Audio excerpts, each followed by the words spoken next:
We're about to transform this unloved piece of land on the west coast of Scotland into a productive woodland for people and nature. I'm Chris, and today I'm going to show you around. Alright, so here we are. This is the current access gateway here, and as you can see it's super overgrown. But basically this road, this is Dunoon is like 2 miles this way, Sandbank is like half a mile that way. So we're kind of right on the edge of the towns, which makes it easy with connections, but just wait for these cars to go by, shall we? Let's go in and have a look.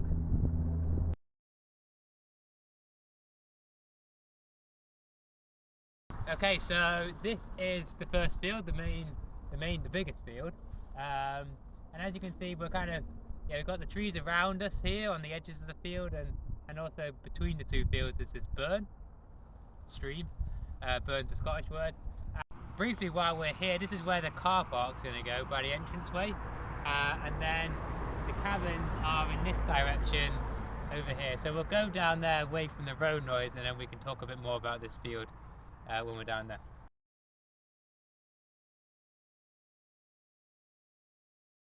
Okay, so we just come down away from the road, so this is where the cabins are going to go in this area. But before I get onto that, let's just have a quick look around here. So as you can see, a lot of the vegetation in this field is rushes. So these are rushes here. They're a plant that kind of likes to be kind of quite moist, the soil. So this is indicating the soils here are quite wet. And here this soil here is something called a clay. So in forestry terms, this is what we class the soil as. So it's quite a clay-like material. So if we dug out of here, you could like make it into shapes. Basically, it's kind of that kind of material. So that impacts what type of trees we're going to plant in here. But if we maybe just quickly spin around this closest tree without any leaves on, this broadleaf tree here, it's an aspen. So this tree is growing really well in this field already. Actually, don't know why I said that, because they're basically here. These two that are closest to me are also aspen here. So these trees are growing really well here. So that's one species that we're going to be planting in this field, which should hopefully thrive here.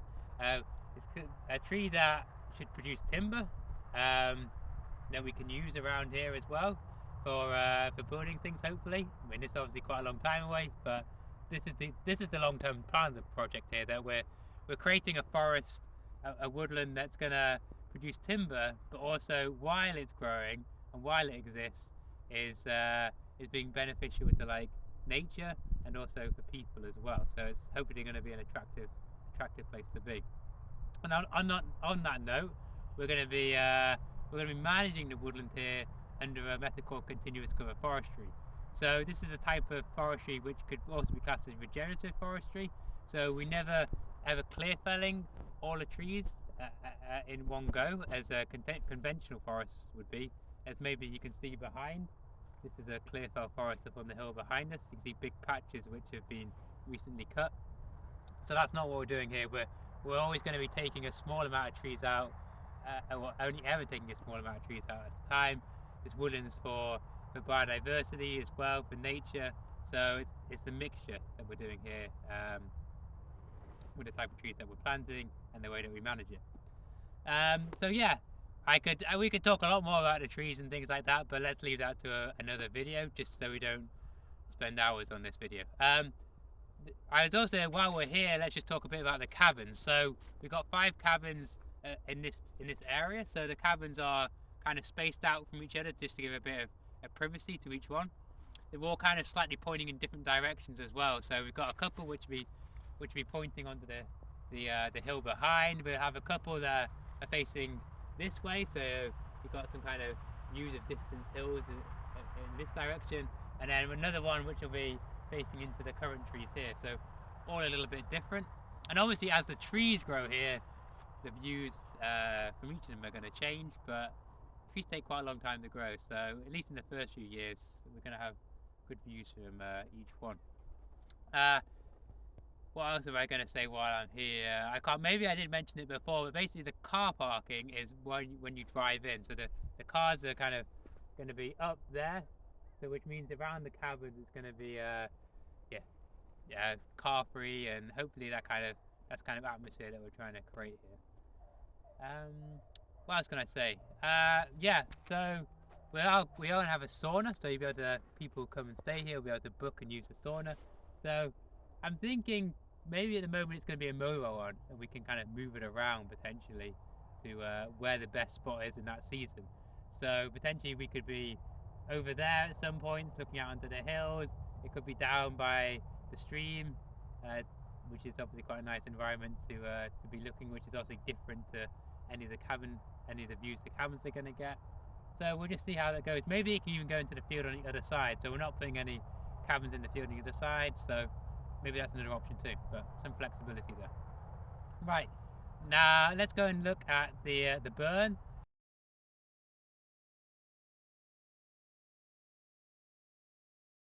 Right, so we come down to the stream now. There's no official name to it, but I guess we're going to call it Loskin Stream potentially, Loskin Burn, I should say, to be more Scottish in keeping.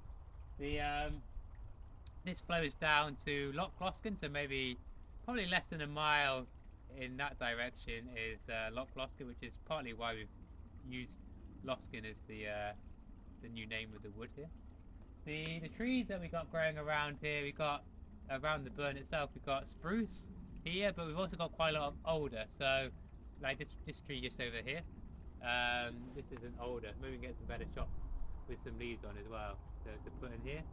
So alder's a water loving tree, so it likes to be near to water or in land which is got quite a lot of water in the soil. So in the field that we were just in, there was some alder that was planted in there.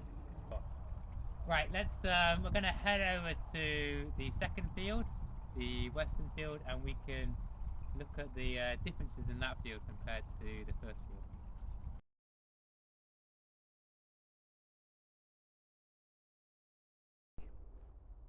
Okay, so yeah, this is the second field. As you can see, it looks quite different in this field. That's because we've got not nearly as many rushes, hardly any, but we've got mostly just normal grass, you could say, or not normal, but grass.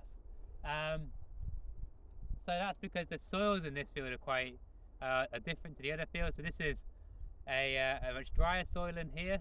In a forestry context, we call this a brown earth in this field. So this is actually quite a fairly nutrient-rich kind of soil.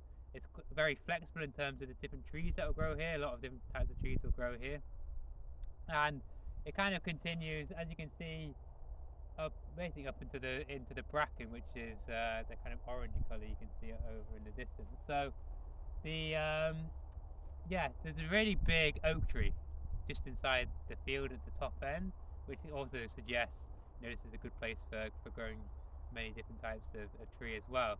And the oak, and also the oak in the ancient woodland right behind us, that's going to be one of the main species that we're going to be planting in this field. We're also going to be planting wild cherry, silver birch and aspen as well. There's the main trees species we're planting in here. And long term, if we came back in like 50, 60, 70 years time, it's going to be mainly oak, yeah, it's going to be mainly oak and wild cherry. So the birch and the aspen are kind of the nurse trees, as we would say. So they're basically helping the oak and the wild cherry to grow in the early stages. They're also fixing nitrogen into the ground, which is important for the oak and wild cherry in the future.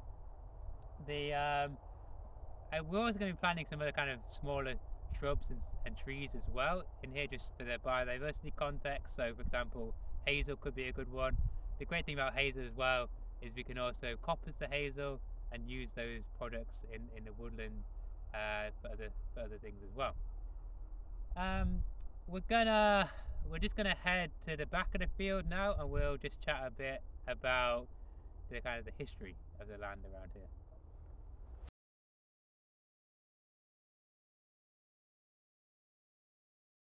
Okay, so I'm going to talk a bit about the history. So the woods behind are called Loskin Woods, and the translation, rough translation from Scottish Gaelic, would mean burning hillside. And so where does that terminology potentially come from? Well, there's lots of old charcoal burning platforms in the wood behind us. So these would be lots of fires, basically creating charcoal. So you can potentially see where the name would have come from, with lots of little fires on the hillside here. What would the locals potentially call it? The hill of the burning fires. So yeah, that's kind of the interesting context, I guess. Partly that's also why the name Loskin Wood is why we've chosen that. The wood, the loch is called Loskin Wood. The hill behind is called Loskin Wood. So together, that's kind of how we come up with the name. It seems the most appropriate with the historical context. Oh, the other point I was going to say is there's actually Neolithic sites in the wood behind us. So the land around here has been used for thousands of years. Okay, so in terms of the project timeframes and what's happening next, so planning permission's been granted, so kind of the legal side of it, that's kind of been taken care of. We're now looking about putting the infrastructure in for the cabin, so that's bringing in water and electricity services to the site and making the car parking area, and then so hopefully by the end of April, beginning of May, we can start building the cabins, getting those built in May and June, so hopefully come July we can open the cabins and welcome people to come and stay here, get people to start planting trees. But that's also another thing we need to do. We need to prepare the site for tree planting, and the main element of that is we need to put up a deer fence around the land here, because there are a lot of deer in the land here, and as we've been going around I've been seeing a lot of evidence of deer, so maybe that's something we can pick up in another video. And the issue is if we didn't put a deer fence up, the deer would eat all the new trees. So that's kind of the critical element here to getting the woodland established. Obviously there's other ways you could potentially manage for that.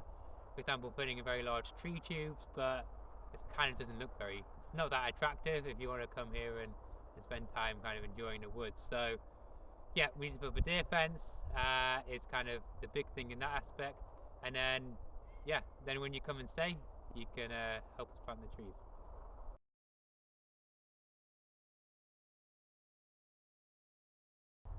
If you found the project interesting, don't forget to subscribe to the channel to follow along with our progress. You can join our email newsletter on the link below to get a small discount off your first stay with us. And you can even become part of the Loskin Wood story by joining as a founding member.